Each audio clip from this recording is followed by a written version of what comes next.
Welcome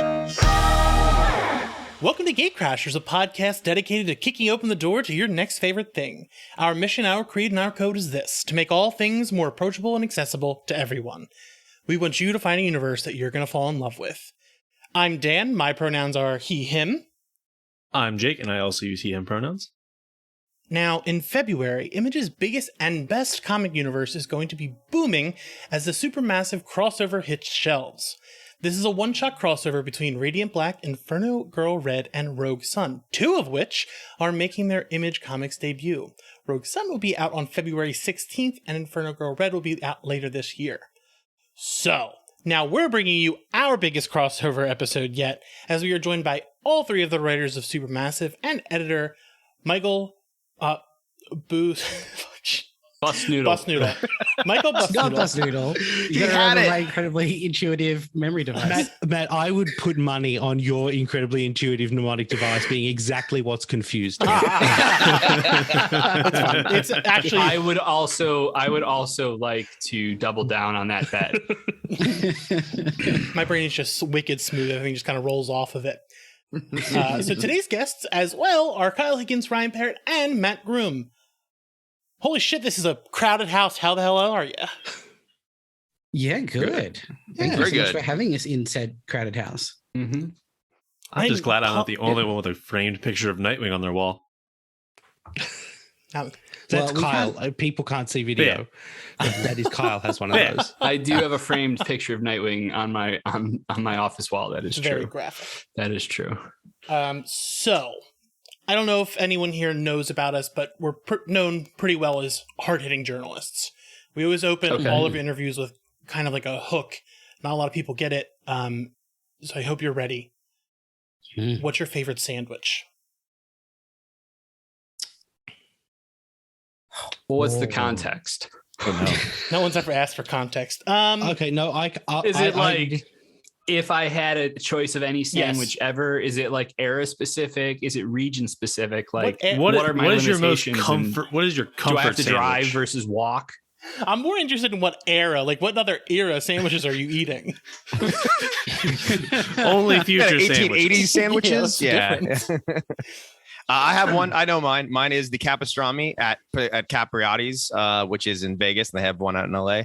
That is the best sandwich in the world. I love that sandwich. What's on Mine is Bay Cities in Santa Monica, a turkey sandwich with prosciutto and all sorts of other accoutrements. Not the Godmother. I've never had it. Ooh, that place is Bay Cities is legit. Chicken schnitzel, cheese, carrot, bacon. Ooh, perfect sandwich. Carrot. Wow. I've been having recently a toasted like halloumi and coleslaw kind of mixed sandwich, and that has been Not a real thing. Well, which but you've heard of coleslaw, right? What's the first word? Halloumi? Halloumi. You just made something up. That's our next. cheese. That's our next Ultraman villain. The halloumi. And You guys don't have halloumi. what? What are you doing? You're just saying noises. Halloumi. It's funny because I do know what a halloumi is, but I also do understand if one didn't, this does sound made up. Can you explain I'm what definitely halloumi? not returning to America. I didn't realize that you all don't have halloumi over there. That's a sorry state of affairs. Halloumi We have is so a many other goat amazing and things, sheep Matt. cheese. Oh. Huh. Delicious. It's very common here. I didn't know. Hey, the more you know. Sounds incredible. Yeah. I have to tell you that no one here. So we've been doing this for a long time, and most comic people are always Rubens. So the fact that you said it kind of sets you apart, and that kind of brings us into this whole interview because Radiant Black and the Massive Verse are just very different from everything else that's going on right now. So you've kind of been able to create your own unique superhero universe. How far out have you defined the world itself? Michael? Exactly not as far as you've seen, but as far as has been necessary. Like, I couldn't tell you what is happening in our universe in New York right now because that's not a part of any of our stories, and so it's not something we're concerned with.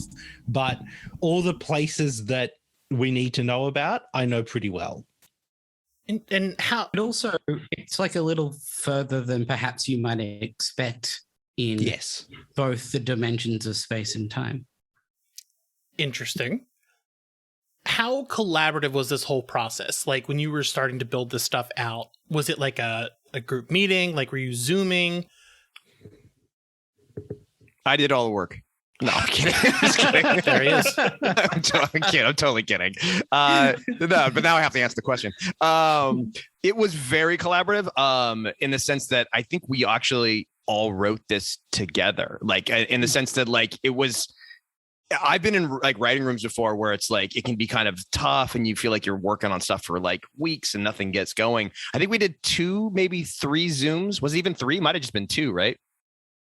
I think 3 over a whole year. Yeah. But And it moved a lot between the second and third Zoom where like it was like we kind of had like a nebulous idea, but then between the second and third Zoom we had it, and like the story was pretty straightforward, and then we all just took sections and traded them off with each other, and so it was really collaborative. I think that was the really nice benefit of us being friends and all of us having worked with each other in various ways, is that we all kind of had that pre-existing relationship. I don't know if you could have done this with 3 people who had their own 3 creators who had never worked together. I don't know if they could have done it this way. So it was really nice to, since we're already friends, it was like, oh yeah, I can like, Matt, you want to rewrite that scene? You can do that. Kyle, you want to write that scene? I'll take a swing at this. So it was like a really nice, easygoing process. I don't actually think we even raised our voices at each other, which is pretty good. Because I raised my voice a lot. Dang. No fighting at all. That kind of lessens it. Till now. Yeah. So the series has kind of subverted the typical superhero narrative, especially with the POV flip within the first few issues of Radiant Black. Thematically, was there anything you set, like, what do you think sets your series apart from the typical superhero affairs? Radiant Black? Radiant Black and Supermassive. Well, with Radiant Black, it's a few things. While the obvious reason for the aesthetic similarities and influences for the suit and the character design are, would make sense. My time doing Power Rangers and also Ultraman. There's another kind of component to it, which is that for an entire generation of us, Power Rangers was the most massive thing on the planet when it hit.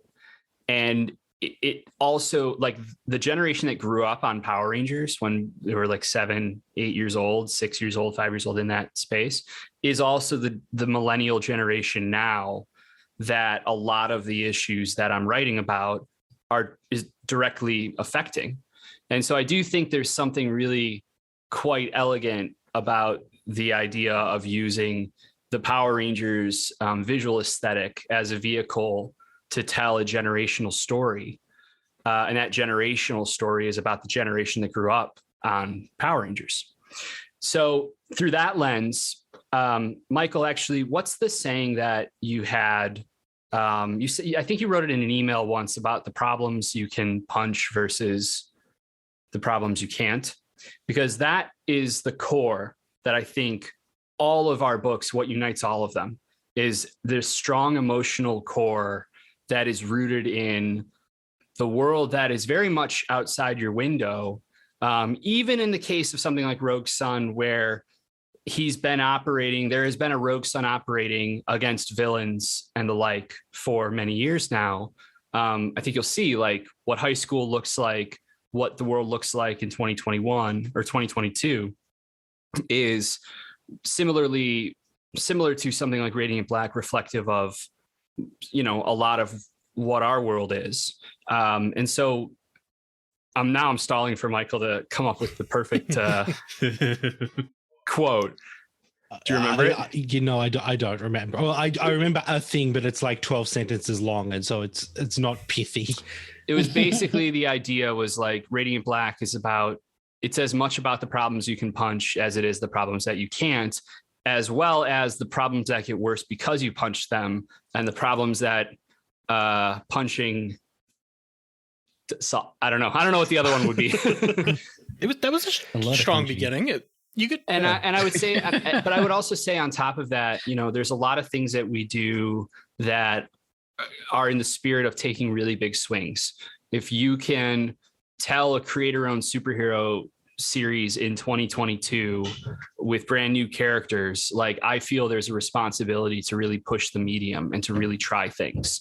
And so we're trying to live up to that. I think we all are, actually, and playing to the strengths of the medium that we're working in. And a part of that also, if you keep an eye out on Radiant Black and some from, you know, the marketing to some of the social media stuff, like, you know, there's some fun stuff that we're playing around with. And that's all, again, coming from this place of like immersive storytelling. And I mean, I'll be honest, like I'm trying to bring a little magic back into the world. Like that's been kind of like the mantra here. So you touched, like, this is all about the themes in Radiant Black, and it's been something that's kept me in the series so hard. Now, with things like creativity, self-worth, and other major things going on in that series, what types of themes or elements will Rebel Sun and Inferno Girl Red explore?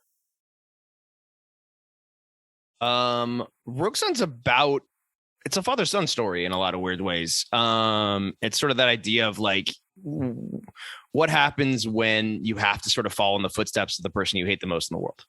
And like, do you come to like them more? Do you come to understand them? Do you come to love them? Do you know, that kind of thing? And I think everybody has complicated relationships with their parents, especially the older you get.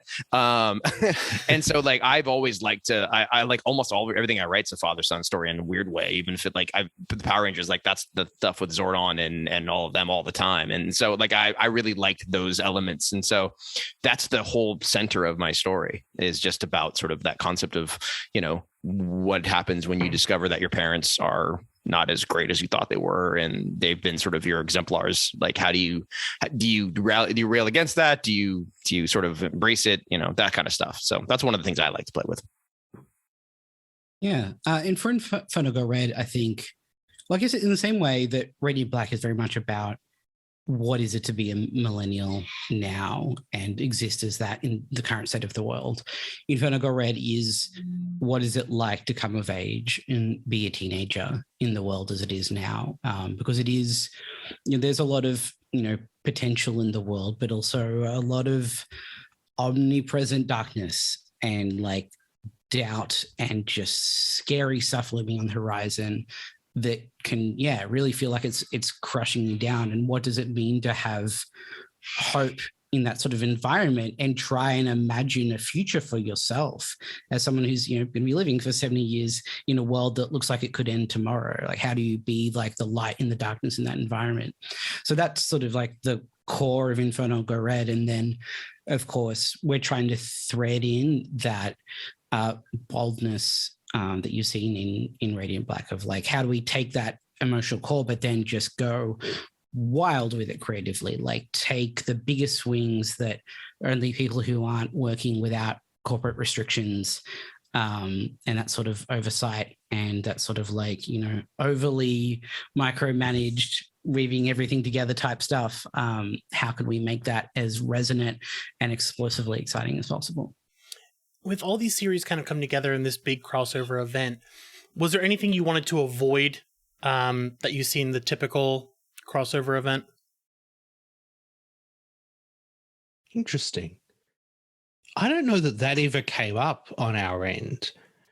I feel maybe sort of behind the scenes as like, you know, we talked a lot about what we did want to do. And so I guess implicit in that is like not talking about things that we didn't want to do, but it was never an explicit, like, I think we've talked about, you know, it's one shot. There's not like 30 tie-ins about all sorts of other stuff.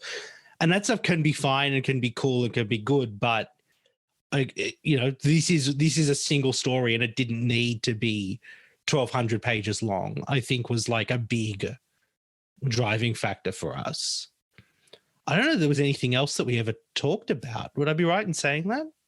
Yeah, I don't think there's anything that we wanted to avoid. I do know that like my philosophy on crossover has always been, I think the fans just want to see the characters that they love like hang out in a weird way. So even though they don't necessarily love our characters yet, maybe some of them, but we'll see.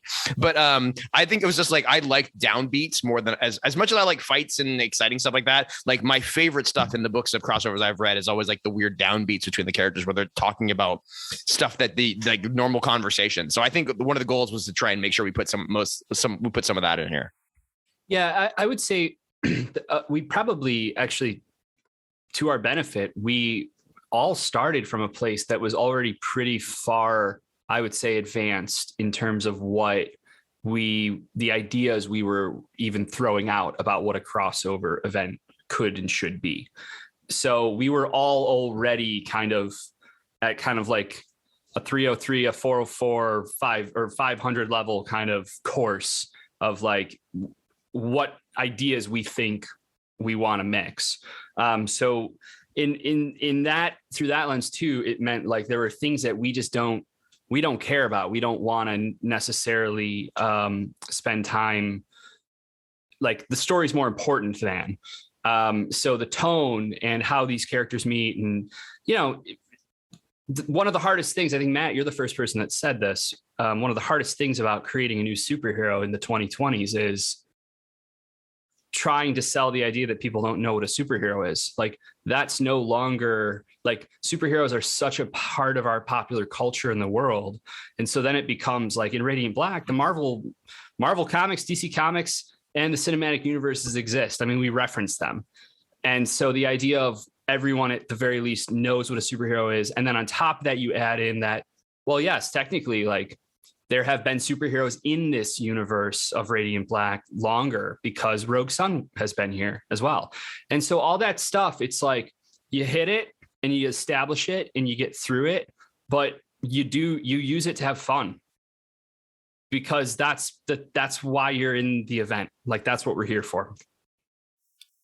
Social media has been something front and center in this series so far with Twitter and Twitch and things like that. What about superheroes makes them a fruitful lens to explore social media through? Well, I think that superheroes are public figures by nature, and superheroes are brands by nature. And I don't mean in the sort of like metatextual, as products in our world, but to wear a symbol on your chest is to say like, this is my brand, this is what I represent, and these are my values, in an extremely public way. And I think in some way to not reckon with the connection between being a very big public brand and social media and the internet is to ignore how the world works in this day and age. And I think that this is not a new idea necessarily. Like Spider-Man was forever dealing with bad media coverage. Like the media ecosystem being a problem for superheroes isn't a revolutionary idea. But I think if you're trying to tell something that feels contemporary and modern, it requires an honest conversation about public discourse in some ways. And I don't think that, and like speak up, you guys if you disagree, but I don't think any of us are like telling stories that are about that in any like specific or particular way. But I think it's inevitably part of this conversation in some way, particularly if you have a sort of more youth-orientated character. So one more, and then I'll let Jake ask one or two. The massive universe is very much influenced by the East Asian tradition of the live action superheroes, the Henshin heroes. With Radiant Red being written by Cherish Chen, are there continuing plans to keep bringing in creators who can speak to that particular perspective in the future? I wouldn't say that particular perspective, no. But the spirit of what, we're talking about, Matt and I write Ultraman, an adaptation of, a very beloved property from East Asia. And that approach for us has always been through, Matt, if you don't mind me saying, like through the lens and in the spirit of things like Toei adapting Spider-Man in the 70s and basically putting another piece of material through our cultural lens. with regards to Radiant Black and these characters, what I'm interested in is bringing in creators who, when I do bring in creators, have a voice that is representative of and reflected by and in the characters that we're writing. Not so much the origins of the aesthetic influences, if that makes sense. Absolutely. Yeah, I think it's. Sorry, you go, Matt. It's a little different, I think, in the case of Ultraman, because with Ultraman specifically, it was the owners of Ultraman in Japan coming to us and saying, like, we have Ultraman, there's Ultraman manga, there's Ultraman shows, like there's Japanese Ultraman. Specifically, we want to find out what would an American perspective on Ultraman be? Show us something that's through your lens. Whereas I think with us, obviously, that's not what we're doing. And I think, as Kyle touched on, we do see this as an opportunity to, in the same ways we're bringing in a little bit of tokusatsu, in Inferno Girl Red, it's very much inspired by sort of like British fantasy boarding school things as well, pulling a lot of different influences.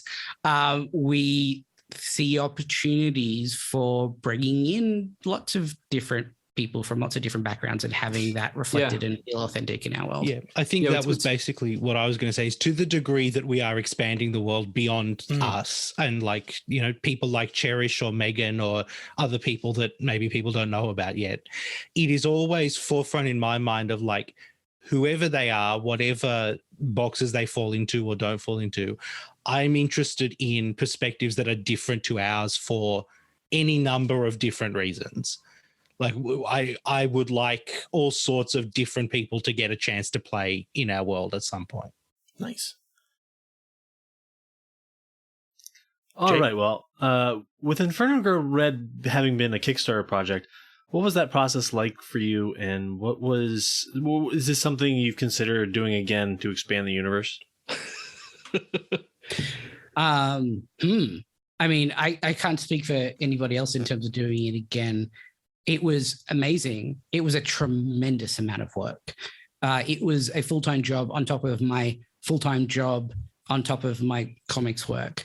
And I also had surgery at the start of it. So it was like a blur in my life for many reasons, but also seeing the incredible, like truly incredible response. We were so much more successful than I could have ever have imagined. And the passion that I felt, there was like fan art, there was like pixel fan art, just people getting so invested and excited about this character that they're only just getting to know. It was truly, genuinely moving.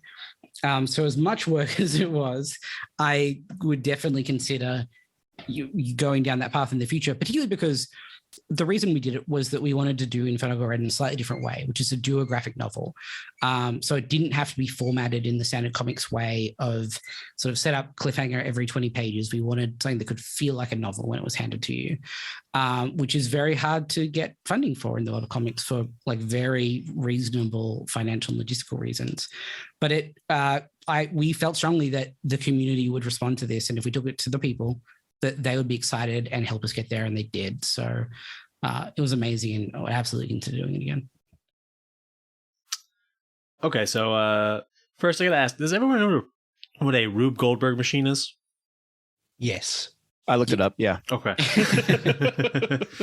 If you had to make one, what would its purpose be? Oh, good question.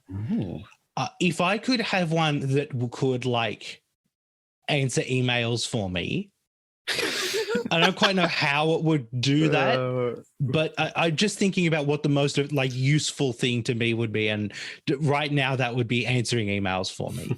Mine would be accounting, like someone like a machine to run. I think a Rube Goldberg machine that runs books is just a computer, Kyle.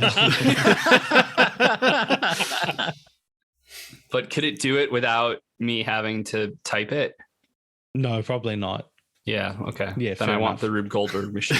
Give me an infinite number of monkeys at typewriters. And I just want to be clear for legal purposes that our books are not done by an infinite number of monkeys. But if there were, we would pay royalties. Yeah. I Infinitely. have a puppy, and I wish, and he just loves belly rubs, and I can't do. That's what I would do all day if I could, like, not right. I would just rub that guy's belly and scratch it. So if we could have a machine that could just do that, so that he would have unlimited amount of belly rubs, then I would be very happy. What if, Ryan, counter pitch? What if we get a machine that writes for you and you rub his belly all day? Well, it would be better than my writing, so that's fantastic. So yes. Oh, that's dark. I don't agree with that. No, you made Lord Zed sad. That was great. Yeah, you made Lord Zed sad. Success. You're all very lucky I didn't show up completely painted red for this. Very lucky. Like head to toe? Yeah, I commit.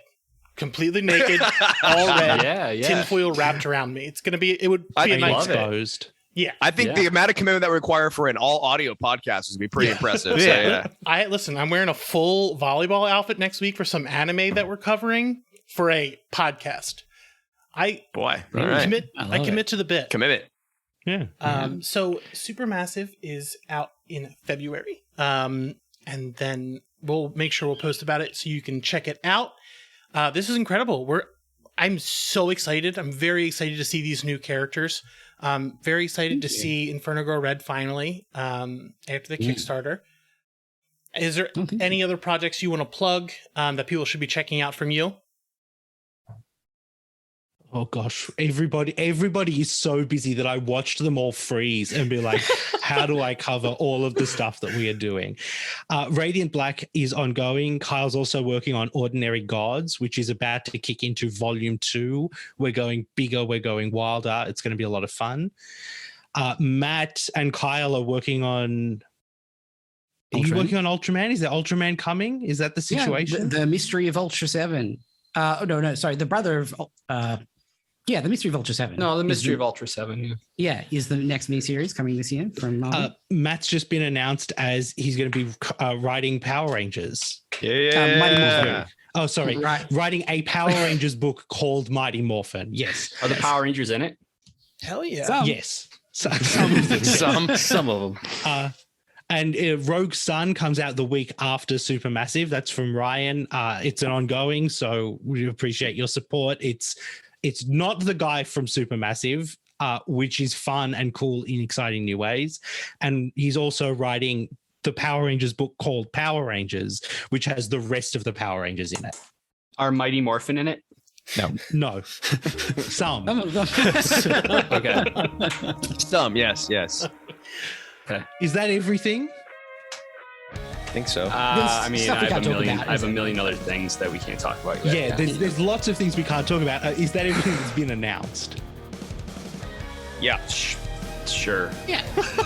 And Inferno Girl Red coming 2022, obviously. Yeah. Beautiful. Well, thank you for joining us. Thank you so much. Thank you. It's been a delight. Catch us next time. Ben.